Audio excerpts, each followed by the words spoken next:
দর্শক, জাহাঙ্গীরনগর বিশ্ববিদ্যালয়ে এক ছাত্রীকে ধর্ষণ চেষ্টার ঘটনায় আসামিকে গ্রেপ্তারের দাবিতে নানান কর্মসূচি পালন করছেন শিক্ষার্থীরা। এ বিষয়ে আরও বিস্তারিত খবর জানাতে আমাদের সঙ্গে যুক্ত হচ্ছেন সহকর্মী নাজমুল হুদা।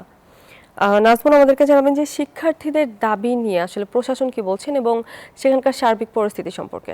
তমা, আপনাকে ধন্যবাদ। আপনি যেমনটি বলছেন, ঠিক 24 ঘন্টা 48 ঘন্টা পার হয়েছে এবং 48 ঘন্টা পার হওয়ার পরে আজকে যেটা দেখা যাচ্ছে যে ঠিক পঞ্চম দিনের মতো চলছে। আমরা যদি আপনাদের দেখাতে চাই যে এখানকার যে উপাচার্য যে প্রশাসনিক ভবন, সে প্রশাসনিক ভবনে কিন্তু আন্দোলনকারী শিক্ষার্থীরা তালা ঝুলিয়ে দিয়েছেন এবং সেখানে কিন্তু দেখতেই পাচ্ছেন যে শিক্ষার্থীরা তাদের দাবি আদায় না হওয়া পর্যন্ত তারা এখান থেকে সরবেন না এবং সেই কথা আসলে বলছিলেন। এবং ছাত্রীর উপর যে আক্রমণ এবং ধর্ষণের যে ঘটনাটি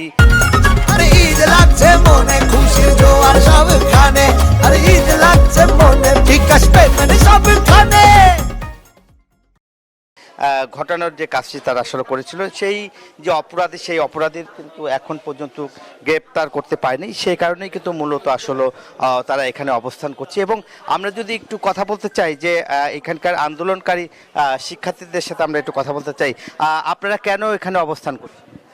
আমরা অবস্থান করছি কারণ 12ই মের ঘটনার পর আজকে 17 তারিখ এখন পর্যন্ত আমরা আসামির কোনো খবর পাইনি। তারা ভিসি স্যার বলেছেন তার সাথে নাকি তারেক রহমান কথা বলেছে, তারেক রহমান নাকি প্রেশার দিচ্ছে যে হ্যাঁ তারা যাতে দ্রুত করে। তাহলে একটা দেশের প্রধানমন্ত্রী বলার পরও এটা কিভাবে হচ্ছে, মানে এত সময় লাগে কিভাবে একটা আসামিকে, যেখানে স্পষ্ট সিসিটিভি ফুটেজে দেখা গেছে সে 20 মাইল থেকে ঢুকেছে, তার অনেক অনেক অনেক তার ট্রেস তারা পেয়েছে, তার স্পষ্ট ফুটেজ পেয়েছে, সে কোথায় থাকে সেটা জানে।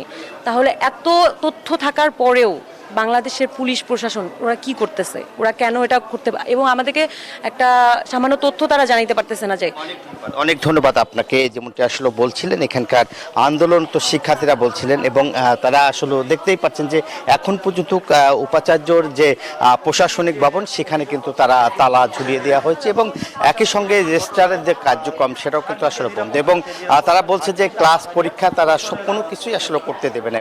নাজমুল, ধন্যবাদ আপনাকে।